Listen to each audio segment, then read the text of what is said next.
Monster Professor. Welcome to the Monster Professor, a show in which we discuss and explore monsters in literature, myth, film, games, folklore, culture, and beyond. I'm your host, Josh Woods, author, editor, professor, and monster expert. And speaking of monster experts, have you seen a show called Monstrum? It's through PBS. You can find it on their website, on YouTube, through their Storied channel. If you haven't seen Monstrum yet, stop what you're doing. Well, don't stop listening. Listen to this podcast first, and then after that, cancel all your other plans and go check out some Monstrum episodes. They are awesome, dense, informative on different monsters, pretty much for every episode. Well, the host of that show is Emily Zarka, and she's not just the host, she's the writer of it. She's the main researcher of it. In addition to that, she also wrote and hosted a 1 hour PBS documentary called Exhumed, A History of Zombies. In fact, my favorite Monstrum episodes are a 3-part series they do on the zombie. Emily Zarka is essentially kind of a zombie doctor. She got her PhD with emphasis on the Gothic and particularly the undead in the Gothic. And she's a monster expert in many ways, shapes, and forms. And so on this episode, I get to talk with her. I want to focus on zombies with her. So we talk about zombies, the history of zombies, how they've changed, and how they've fascinated us through the decades in film, in games, and even down into the real world spiritual traditions that involve the zombie and those who protect the secrets of the zombie. And we even get into bug out bags, creating these emergency survival pack kits for the zombie apocalypse. For real, it's a cool one. I really enjoyed talking with Emily Zarka. I learned a lot. I hope you enjoy it as much as I did. So here we go.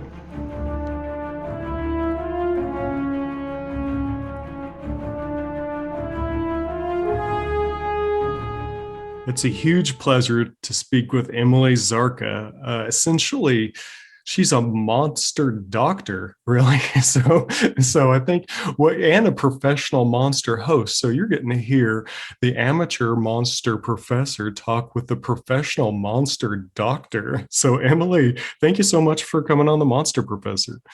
Thank you so much for me, Josh. I like a lot of people. I first found out about you through Monstrum, PBS's series through Storied, and there's so many cool things going on there, from zombies to Godzilla to really creepy monsters from the Orkneys, like the Knuckle Leaf, all sorts of them. And I was watching these, I thought, man, this Emily Zarka really knows her stuff. And then I saw your bug out bag episode, and how you plan on surviving the zombie apocalypse. And I thought, she not only knows her stuff, like Zarka's legit, man. So I thought maybe we could jump into, say, zombies, maybe even some of your zombie apocalypse plans, and then and perhaps dig into some of your really cool ideas about zombies. Yeah, let's go for it. I'm always happy to talk anything undead, anything prep, anything monster. So you're serious about the prep thing. You weren't just putting on for the show. It seemed legit to me, but I wanted to make sure I wasn't misreading that. No, I'm by no means, a professional prepper. I wouldn't necessarily feel comfortable teaching too much about it. Yeah, that, Go Bag sort of special episode right after COVID-19 hit was a little look into my life. I've always lived by the philosophy of it's always better to be prepared. I was a Girl Scout for 13 years, and my mom just raised me to kind of make sure I was aware of any situation. And my very, very low level prepping interest started when I was in school in Colorado and was having to drive sometimes, long distances in the snow. And I wanted to make sure that if my car stalled and the roads were closed, that I could survive in my car, overnight or for a couple days if I had to. And so that was kind of the impetus of when I got a little more serious about prepping. And I'm still learning. so much. I host a show called Go Bag Challenge with a nonprofit educational organization called Zombified Media, where we try to use zombies as a way to get people to understand all different kinds of scenarios. And my reasoning for that show is that I just want other people to be prepared. I think there's a fine line between paranoia and preparedness, but I think prepping is like learning first aid. You hope you never have to use it, but you need to know what to do if the situation arises. Yeah, by the way, links to all those will be in the description for everyone listening to this, and under the episode in the description there. Yeah, Colorado forces you to do so. When I was living in Fort Collins out Yep. there, I think at one point, and I knew well enough. My dad raised me in a semi-apocalyptic, mindset, for better or for worse, and so I knew better. But there were times like it would be, I don't know, like 79 degrees and sunny, take a nice little drive up in the mountains and get stuck in the snow Yep. with just those shorts and a t-shirt. So, Which is what you don't want, right? So yeah, I mean, even just something as simple that I've learned from, people who are in cities. Like I was born in San Francisco and fortunately wasn't there when there was a major earthquake, but I wear like high heels a lot when I teach. And obviously if I'm running for my life or trying to run over any kind of debris, that's impractical.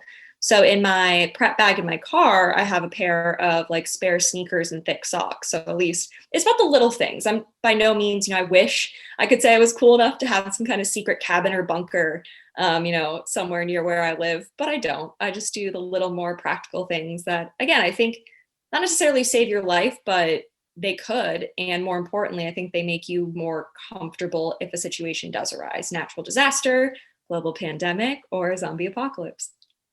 yeah, and you got some of this training from horror movies, because you bring up the heels thing, and I can't even begin to number how many horror movies or action movies, but mostly horror movies, where people have bad footwear, and that's the make or break element. So you figured that out.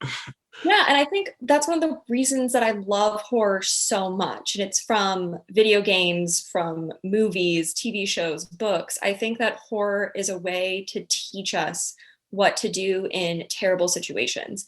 And again, oftentimes those situations are exaggerated with some supernatural element or, a scenario that we're probably not statistically likely to, come across in our real life. But I trace a lot of our communal human interest in horror to the idea of the Burkean sublime and this idea of you have this separation where you're in danger.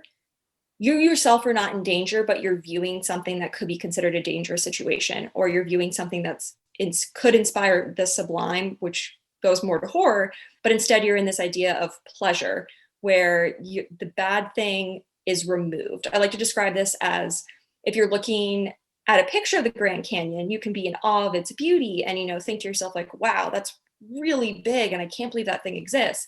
But the feelings you're going to have looking at a picture of the Grand Canyon are going to be completely different than if you're literally dangling over the edge about to fall. So I think horror is kind of the looking at the picture. It allows us to process some of these ideas of awe and fear and horror in a safe environment.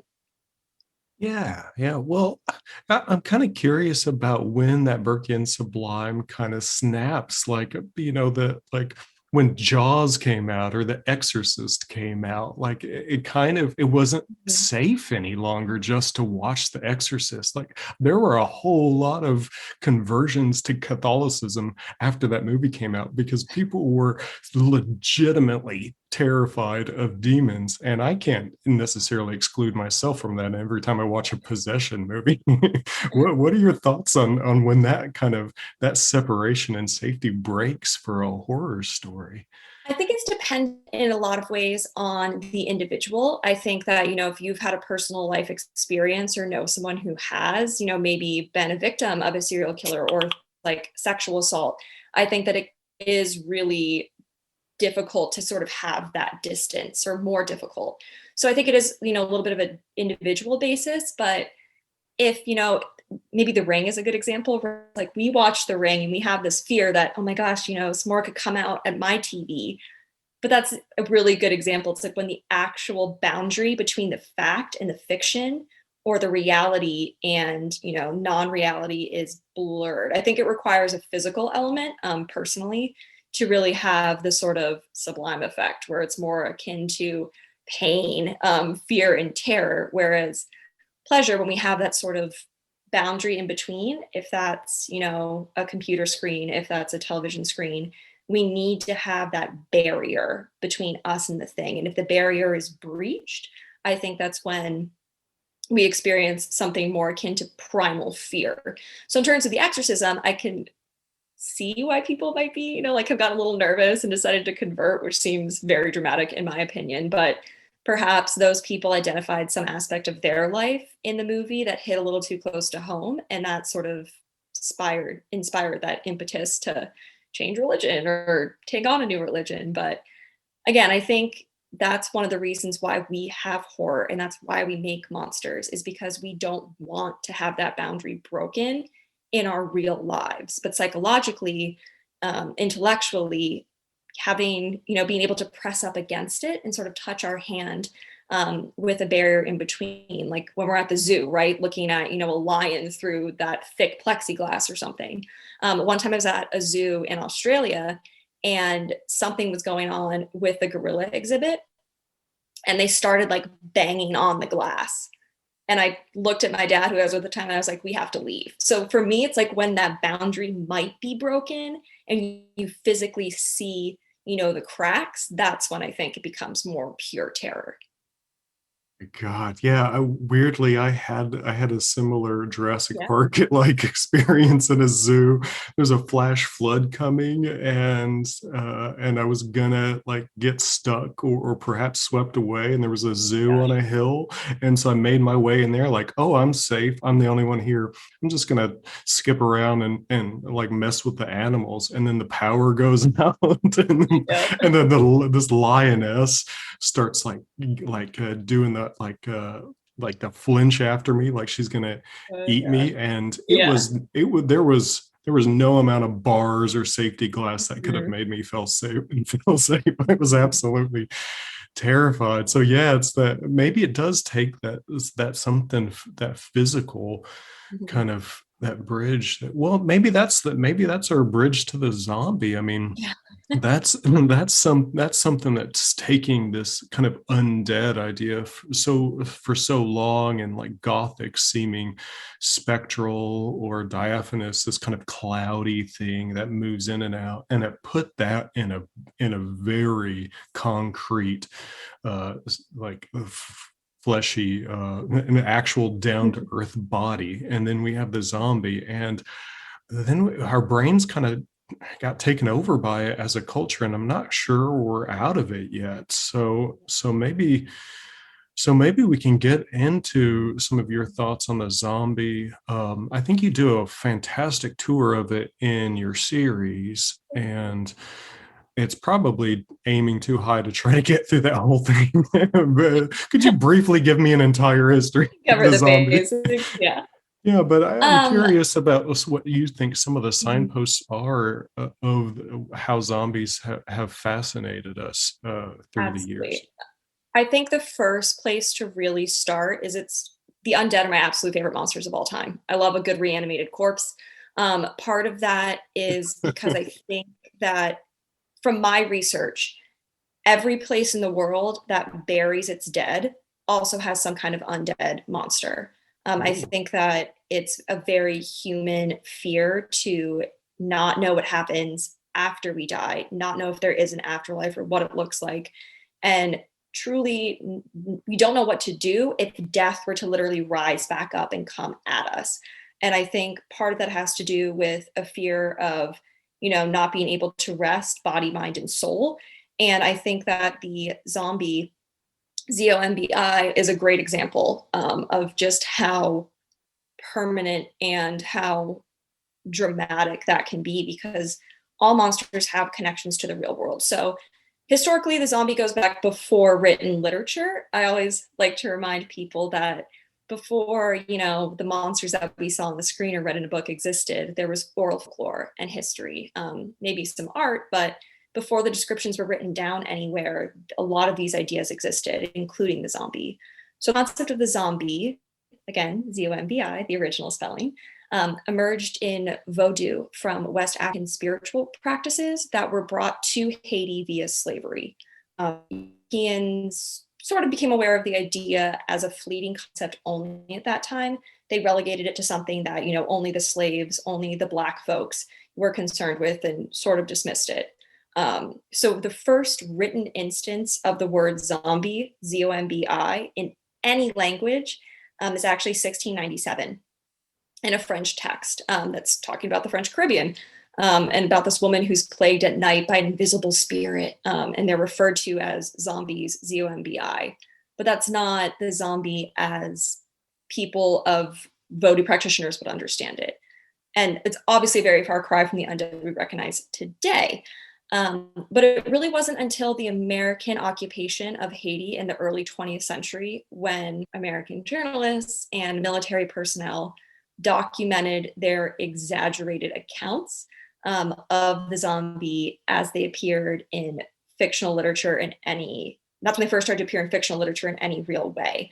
So before, the early 20th century, Vodou was something that was maybe whispered about by white folks, but something that practitioners of Vodou and those of West African spiritual practice descent believed as a thing. And that's one thing I always like to remind people, and I said multiple times in the Exhumed special, is that there are people who still practice those religions. There are active Vodou and Voodoo practitioners across the globe today. And I think it's so important to recognize when we're talking about what monsters, that often the boundary between myth and fiction is blurry, and that these are sacred narratives that people do believe in today. And who's to say that they shouldn't?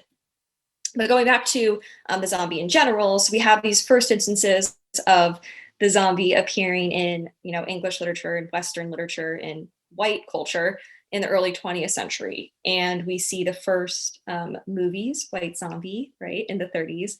And then that was, the first time the zombie was shown on screen. So that, again, it's a little bit, for I guess people who maybe have a little bit lazier imaginations, I think can be helpful to construct a monster ideology when we see it represented in some way on screen, even if that representation is maybe incorrect or not true to the source. But zombies became, a little bit more of a global awareness. And then I think the next big tent post we have is 1968, George Romero's Night of the Living Dead, which depicted the first reanimated flesh-eating corpse in film. And that changed zombies forever. Before Romero's Night of the Living Dead, which merges not just zombies, but other Western folklore like ghouls and other undead creatures, zombies didn't eat people. And that's still something that Vodou and Voodoo practitioners don't think that zombies eat people. That's not a thing. That's something that Romero, again, solidified on screen. We've latched onto ever since. So since then, zombies sort of, rose and fall. We saw them in horror literature and in horror film tangentially, of course, with Romero. But what I think really changed zombies forever after Romero was the late 90s and early 2000s, where we saw the Resident Evil video game in 1996, which became a global sensation. And then with 28 Days Later and the first Resident Evil movie, both which came out in 2002. And I think the reason for why those films in that game became so popular and so talked about was because the zombie changed meaning. That's when we start seeing what I like to call age zombies, fast moving, not necessarily legally dead individuals who are acting as if they're not in control of their own bodies and their own brains. And the cause for the zombies in all three of those texts is, the evil scientist, some kind of genetic engineering and bioterrorism. And those were things that we were, as a global culture, really struggling with and debating about in the late 1990s and early 2000s. So I think it was only rational in a way for us to sort of latch on to these, large groups of people who were acting in ways we didn't understand. And, following 9/11 and the idea of terrorism was so big globally, especially for Americans, obviously. And we see that play out in what I like to kind of say, like the modern zombie renaissance was the first 10 years of the 21st century. Again, I think because of terrorism and fears we had of evil scientists, of genetic engineering, and even the idea that, the world is so much bigger now, we can't control everyone within it. So what does it look like when, as we were talking about before, right? What does it look like or could look like if that boundary between fact and fiction was blurred? And zombies do that brilliantly because zombies are us. Every zombie, regardless if it's a Vodou zombie, a rage zombie, a Romero zombie, they're human. They were living normal, everyday humans first. And I think that's where a lot of the fear really comes from. Yeah, and it kinda makes me kind of, I don't know, if I almost use the word worried. I guess I'm not worried, but it makes me wonder whether well, the various things at least kind of tearing at our nation here in the US. I know we've had listeners elsewhere, but Mm. US is crazy right now and has been for at least a year. And I can only wonder if the zombie's going to make yet another big rise, like as the Mhm. Walking Dead kind of officially dies out and the Years zombie out. movies kind of fade out. I wonder if they're going to Mhm. pop back up, because I mean, seeing America turn into two groups that even more so now than in a long time kind of dehumanize the other group. And then we've got, you go out into public, and if you're worried about COVID, like every other person is walking death ready to get you. And then Mhm. like that's the whole zombie story, isn't Yeah. it? So At least, um, yeah, at least since the 21st century, right? Yeah, zombies, I'm sorry to say this earlier, but the original, Vodou zombie was a direct result of slavery. It was both a threat and a fear of, what's worse than being enslaved in life would be being enslaved even after death. And I think that, yeah, over time it's lost for a lot of people, that sort of religious connection and obviously that connection to slavery.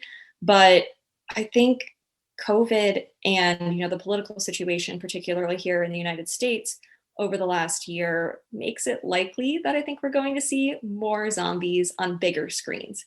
I do think it's important to recognize that zombies have always been present, even in horror films. So even when we might not see a blockbuster zombie movie, there's still been zombie texts and some really beautiful and fascinating narratives. And I think that's one of the things horror can do is it sort of is always on the fringes of society and always on the fringes of culture. But I think we might see different zombies, like you said, as a result of COVID and this idea of pandemic zombies. But that's been around for so long. I maybe we'll see more of it, but I don't think we're going to see giant changes. People ask me this question all the time, right? It's like, what's going to be next with zombies? And I would say I'm the wrong yeah, person I was to about ask. to ask you that. Yeah. I was about to ask you that question. What are we going to see next with zombies? It sounds like a bit of a cop out, but I truly believe this, that I'm the wrong person to ask. I study monsters and I study them through a historical, cultural lens, but I'm not a creator of these monsters. And I think the best stories in horror come from traditionally marginalized voices, from the Gothic to now. And I think that a better question would be for your listeners to do some research, like look at queer communities creating horror, look at non-white communities, look at film festivals, things that seem smaller, but actually might have bigger stories. That being said, I do think that zombies and the undead as a whole are never going to go away. And I think they'll continue to mirror our anxieties as they occur in real time. So if I had to make a prediction, I would say more undead figures, not necessarily just flesh eating zombies, as a reaction to things like changing environmental factors. We're probably going to see more political analogies more overtly, and more global pandemic narratives. Again, simply just because monsters mirror history. And that's what we're dealing with now as a human race. So we're going to see that reflected in horror, absolutely. Yeah, yeah. And there's so much, man, there's so much that you just went through that I want to kind of jump back into Please. and dig into. So Yeah.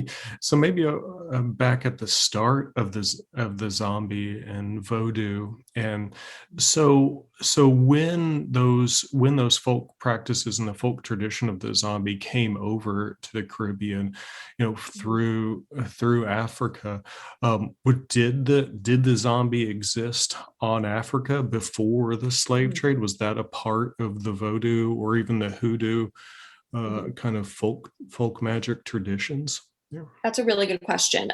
From my research, a lot of the African spiritual practices at that time had this idea of soul stealing, or being able to take over control of a body through capturing someone's soul. So that certainly existed, and I know that other people who are more well versed in those communities would probably be able to tell me a little bit more in detail.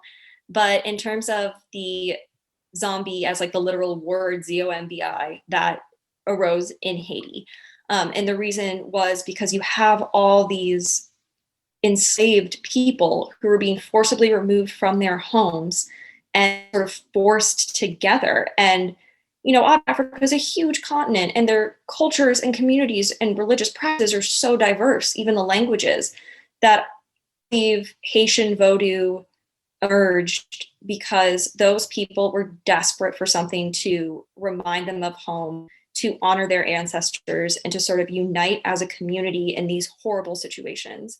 And some of the people I talked to filming the documentary solidified that. They confirmed that, right? It's, when you feel like you're not in control of your day to day life, religion often is something people turn to. And the case being, for Haitian slaves, was Vodou, this religion that combined a lot of the spiritual practices of people from all different parts of Africa. And it's funny you mentioned hoodoo and voodoo because those emerged later. So voodoo, Voodoo, is in a lot of ways an American invention. And by that, I mean it started largely on American soil. After the Haitian Revolution, when slavery was made illegal in Haiti, a lot of the wealthy slave owners moved to New Orleans and to other places of the South in the United States simply because plantations and the climate was closer to the Haitian area in the Caribbean. So they moved, unfortunately, a lot of their slaves, but also free blacks came as well to New Orleans. And those beliefs of Vodou combined with existing spiritual practices of slaves and people of slave descent in New Orleans and Louisiana, and also from indigenous practices and other parts of culture like music and dance and food. And so voodoo is sort of the subset of Vodou in a lot of ways, and it's taken on completely. It's definitely its own religion today, and like I mentioned before, it's practiced by people all over the world. And I think that there's something so powerful in that. And I think I'm trying to hesitant to say this, but I think that's one of the, maybe if you try to find positive things that come out of horrible situations, it's Vodou and voodoo gave a lot of people who felt like they were not in control because of the horrible things being done to them, a way to understand the world and to maybe find some kind of comfort in it. And so the zombie, though, that idea from Haitian Vodou of someone being able to steal your soul after death and use it to reanimate and control your body became integrated into American culture. But like you said, in these more what were considered quote unquote folk practices that were more regional, more community based, and quite frankly, largely ignored by the predominantly white culture in America. Like I said, until we white Americans were thrust back into Haiti in the early 20th century. And of course, what do we do when we don't understand something or when we want to justify our own horrible actions? We make it a monster. So then we start getting these exaggerated reports, not just of Vodou and voodoo, which were confused and conflated by these quote unquote reporters, but of the practices, the spiritual practices were exaggerated or misunderstood, and we, or as white people, demonized Black practitioners of these religions and took the idea of the zombie and made it something that we could put our own fears onto, which wasn't necessarily where it came from in the first place.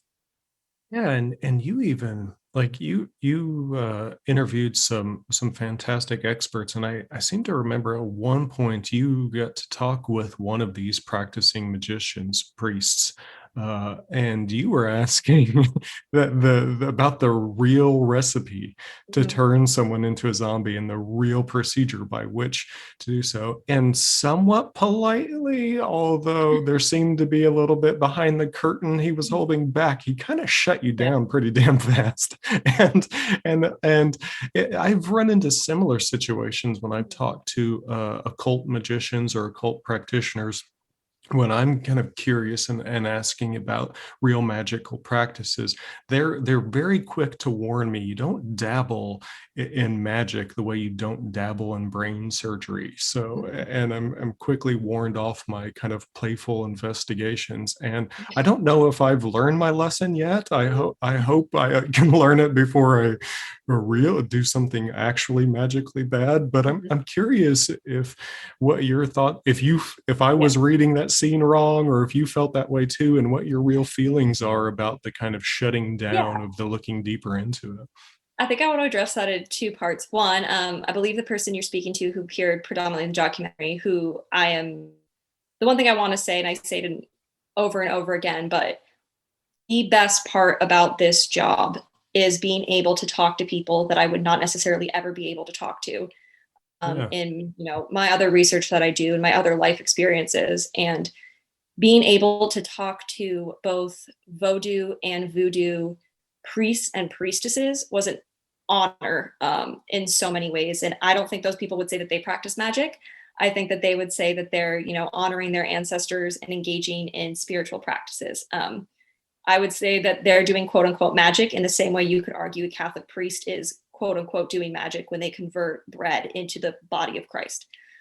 So for me, that's not magic. For me, that's their religion.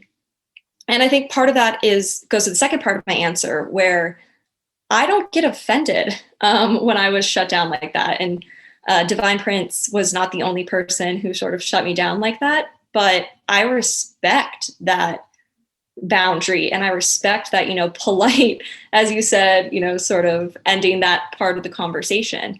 um, Making a zombie as a practitioner of Vodou and Voodoo is understood as a sacred religious act, one that may be misused by some people, but it is still a religious act.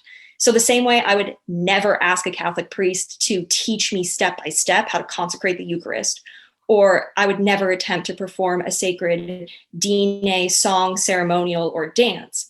It would be disrespectful to those cultures and spiritual practices.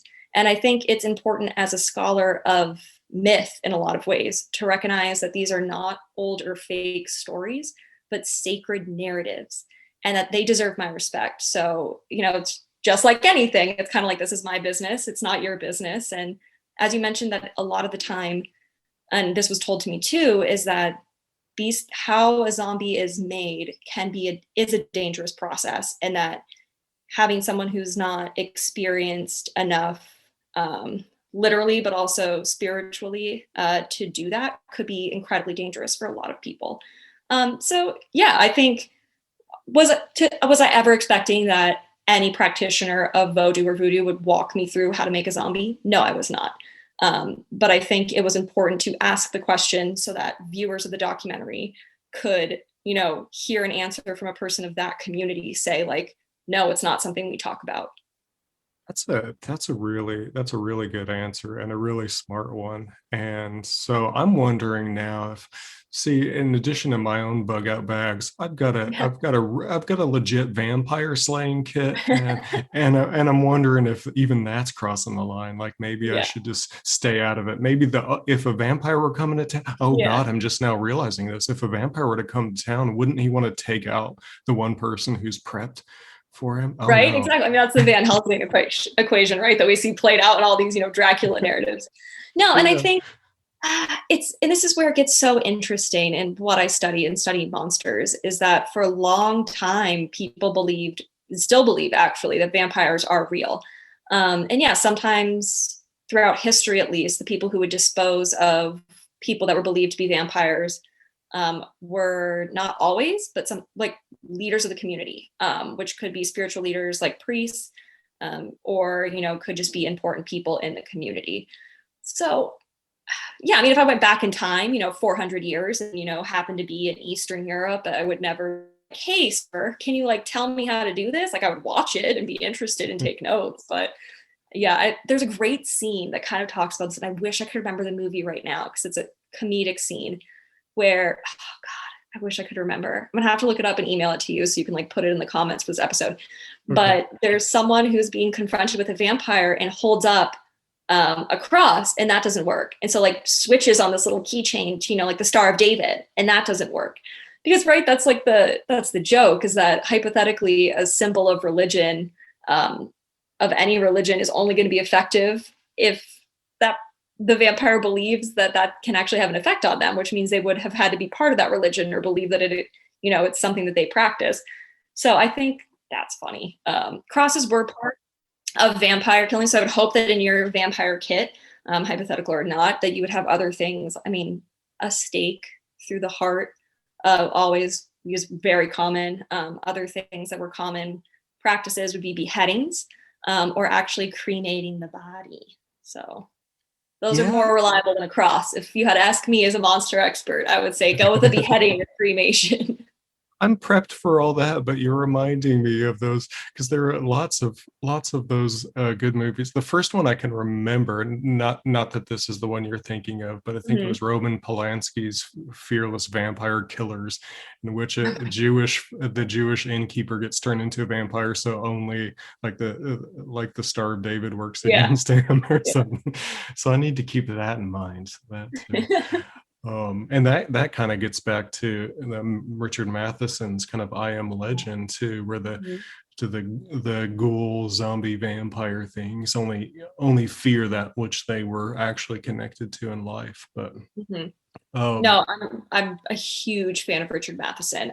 Richard Matheson and Stephen King were probably the two authors that got me into horror in any real significant way. And the thing about I Am Legend, which is such a beautiful story, and the movie, at least the most recent movie with Will Smith, I don't think touched on enough, is that the vampires feared the protagonist because he was the only human and he was threatening their existence, which again brings up questions about the other. If you're the only one, individual or not the only individual, if you're completely different from everyone else in a community, they're going to other you. They're going to make you the monster.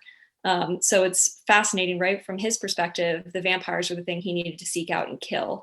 But from the vampires' perspective, it was the opposite, because they collectively sort of outnumbered him and they treated him like a monster because in their eyes, he was a monster.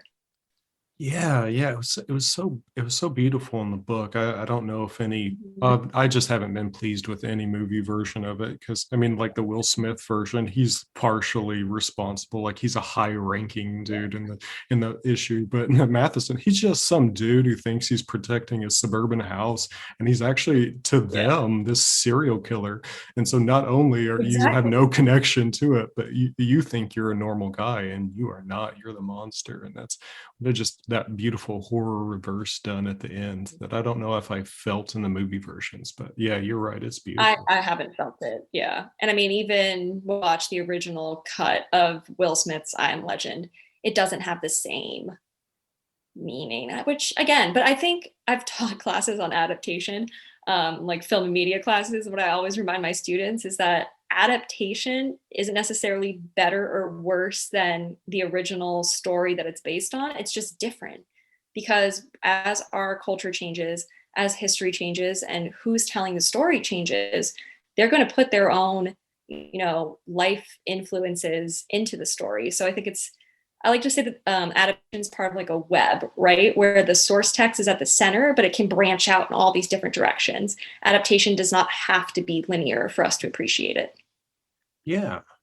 And you're getting at, some of your main influences growing at Matheson and Stephen King, some of these movies, and I totally skipped over kind of your background. And by now, not only am I curious, but I'm sure listeners are curious, what got you on this monstrous path? What got you monster obsessed so much so that you end up essentially professionally specializing in it. Like when did you realize that they're coming to get you, Barbara, so to speak?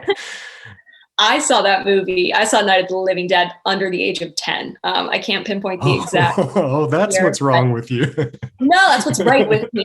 No, Yeah, well said. hate when I say this in interviews, but it's all thanks to her. At least my initial interest in horror and sci-fi. I grew up watching, sci-fi films with her and horror films, and reading things like scary stories to tell in the dark, and even fairy tales in grade school. I think those things really sparked my interest. And then I discovered Stephen King and Richard Matheson, as I said, in middle school. And that's when my real interest in horror literature sort of kicked into gear. It wasn't, though, until my college undergraduate career that I actually started to look at monsters critically. I was fortunate enough to have some absolutely fantastic professors at the University of Colorado, including my professor and actually the very fantastic horror author, Stephen Graham Jones, but also Dr. Jill Height Stevenson. And because of those two professors, I happened to be introduced to the Walking Dead comic series and Mary Shelley's Frankenstein the same year. And that changed my life. And those professors changed my life, and that they were the first people who showed me and encouraged me that, like, no, these aren't just, frivolous, scary stories to tell in the dark. These are things that have real meaning. And that's when I understood that horror was just a veil covering the tensions of real life. And that was also the first time I found myself identifying with a quote unquote monster, with the creature in Frankenstein. But it was really only through my graduate work, getting my PhD and specializing in the Gothic, that I realized that monsters weren't just something that I liked, but something that I was meant to center my career around, for better or worse. And it hasn't necessarily been easy. It still isn't easy in a lot of ways, sort of towing this line as a public scholar and an academic professional who uses something that certain scholars and people in the public would say isn't quote unquote like real scholarship or real literature. So I think part of my mission is not, it seems so lame, part of my mission is not just to expose people to all these different monsters as a way to understand human history, but in a lot of ways to try to get more validation for a genre and a type of storytelling that I really believe is so important to understanding our past, present, and future. That's really well said, and I think you're a fantastic kind of ambassador for the monster, not only being taken seriously in academia, but as you say, a public scholar, and bridging that gap to folks who are outside of academia yet are interested in smart stories and smart analyses of them. I think. I don't know that. Yeah, I was going to ask you what kind of resistance. I mean, if you had Stephen Graham Jones as a professor, you didn't get Yeah. much resistance, perhaps encouragement. Yeah. Professor Jones is awesome in so many ways, and I'm a huge fan of his work. I have to give a shout out to The Only Good Indians is the best horror book I read in 2020, hands down. So I'm honored to be able to, include that person as one of my mentors and, one of my educators. And maybe one day someone will be on another podcast saying the same thing about me. But no, I think my large resistance partially is in the time period that I'm an expert in, which is British Romantic literature, which is where the Gothic genre started and where I think is a really good place to start with monsters, particularly the undead, through an academic lens. But I think, and I'm very open about this for better or worse and how it affects my career at these institutions. But I think that there are a lot of problems with higher academia in general. And I think part of that is putting all these kind of roadblocks, be that paywalls or diversity, or even in like my life, a lack of tenure track jobs. There's a whole slew of things that I think could be improved in the college university system that we don't have time for here. That's not why we're here. But I think, and part of this I used to be more upset about, and now I think in a lot of ways I'm just embracing the legacy of particularly the women that have walked before me, in Gothic history at least, that, as I mentioned before, horror and the Gothic and monsters have always existed on the fringes of culture. They've always been there, maybe not as a backbone, but as sort of a dark mirror reflection of ourselves and our histories. Because, of course, you can't have a monster without the person pointing the finger and saying, that's a monster. So it requires participation from different members of culture, both, the people who are being persecuted and the persecutors. And I think that there's a freedom in that in a lot of ways. I think that because historically the Gothic genre and horror and even sci-fi to a degree have been seen as, fantasy, or as, again, like I said, just sort of frivolous throwaway stories that you tell a child to, keep them in their homes, in bed at night. And I think that that's true to a degree, but I think because the genre was traditionally ignored in a lot of ways, that allowed for those marginalized voices I talked about to actually have a place in the marketplace, in culture, in art. And this is directly related to my research in the Romantic era, where I look at the influence of the female voice, both inside and outside text, as educational tools, using the undead, using reanimated bodies as a way to discuss issues that they would not be able to do in perhaps a more traditional romance. And I think that we've seen that legacy continued, and it's still continued to this day. I mean, some of the best horror I've read in the last 5 or 10 years has been on like No Sleep on Reddit, right? About people who aren't necessarily published authors or experts in any official way, but who are brilliant storytellers who are really making not just scary stories, but commenting on so many of the more complicated aspects of our lives. And I formally applaud that horror is getting more recognition that it deserves. The fact that Jordan Peele won Oscars for horror work is genre changing, and something to be celebrated. But I also celebrate, the student films and the online comics and the short stories that are appearing. And I think there's freedom. I guess what I'm saying is there's freedom in being overlooked or being dismissed. And I think I can identify that in some ways. So I try to, honor, I guess, the genre and the history of people who have come before me by saying like, yeah, what I do is weird and maybe you don't agree with it, but it allows me to talk about things that other people and other professions might not be able to. Well, now you made me worried, Emily. I've spent all this time trying to I don't know, celebrate all these efforts and going to make monsters and the study and analyses of the mainstream. And now I'm worried about, it's like when your favorite fringe thing, like your favorite underground band goes mainstream, Yeah. you want them to, and then once they're there, you're like, oh no, they were better off when they were free and unknown. I mean, by the I don't think time that's ever going to go away. I don't think that, so don't, it's not all, negative, Nancy. I guess I should be saying it's a positive thing. I think that, no, you were. But I can worry about anything. So. No, you're right though. The music thing is such a good example, right? It's like everyone loves to say like, "Oh, I was a fan of that band before they were famous."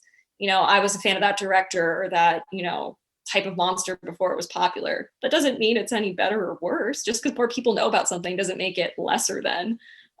It just means that we have to keep seeking out new stories and allowing more and more people the space to share stories so we can continue to have new, exciting, quote unquote, underground things to nerd out about together. Yeah, that's right. I mean, by the time this episode airs, it will, we will have announced on another episode the first official Center for Monster Studies that Ooh. started in California, and so we've got some official things happening and kind of lifting it as an academic field. But like you said, there are still sources like between everything from Reddit to how easy it is to self-publish a book, so you don't have to go through gatekeepers anymore to get your horror story or monster story out there.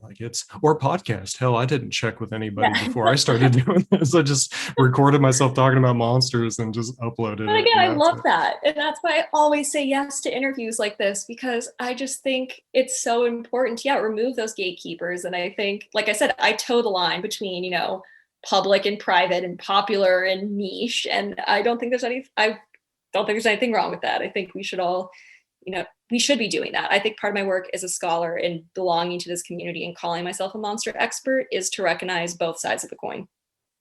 Yeah.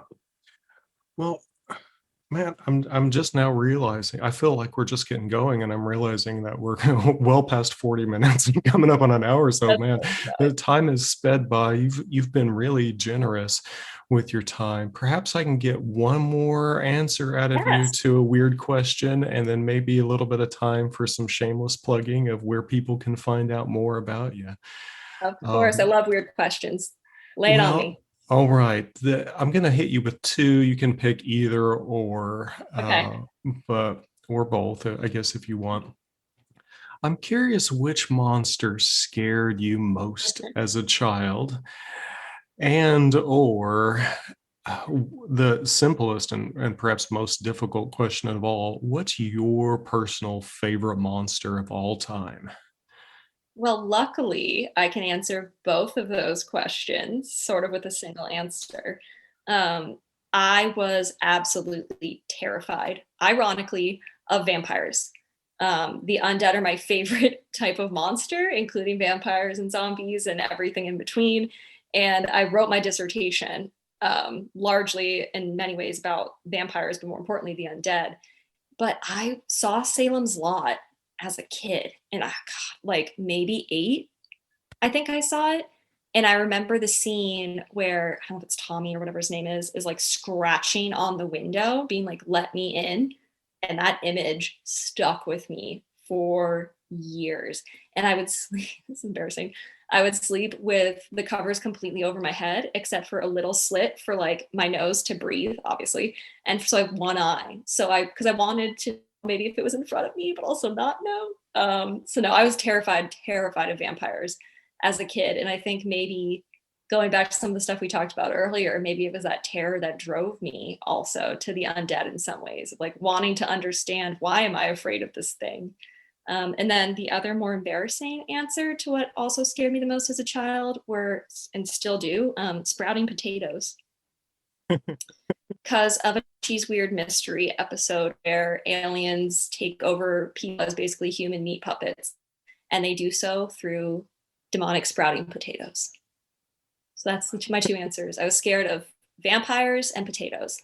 Wow. I think I was afraid of everything as a child in my own weird way. I'm fascinated and afraid of everything, but potatoes are a new one for me. I'm going to have to look at one deep in its eyes and Oh my find out gosh. if it has something Let one just sit in the bowl. Oh god, it's like making me uncomfortable talking about it. Let one like sit in the bowl, not until it's just like little sprouting, like when there's full on, roots trying to get out of there, and I won't touch them. I have to make someone else throw them away to this day.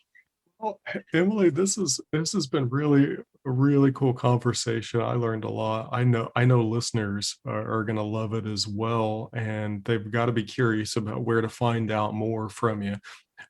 So where can they find out about more Emily Zarka projects, about Monstrum, about other stuff you have going on? So for Monstrum, the best thing to do is to subscribe to the Storied channel on YouTube, where you can find all the latest and greatest episodes of Monstrum, and many of them can also be located at pbs.org.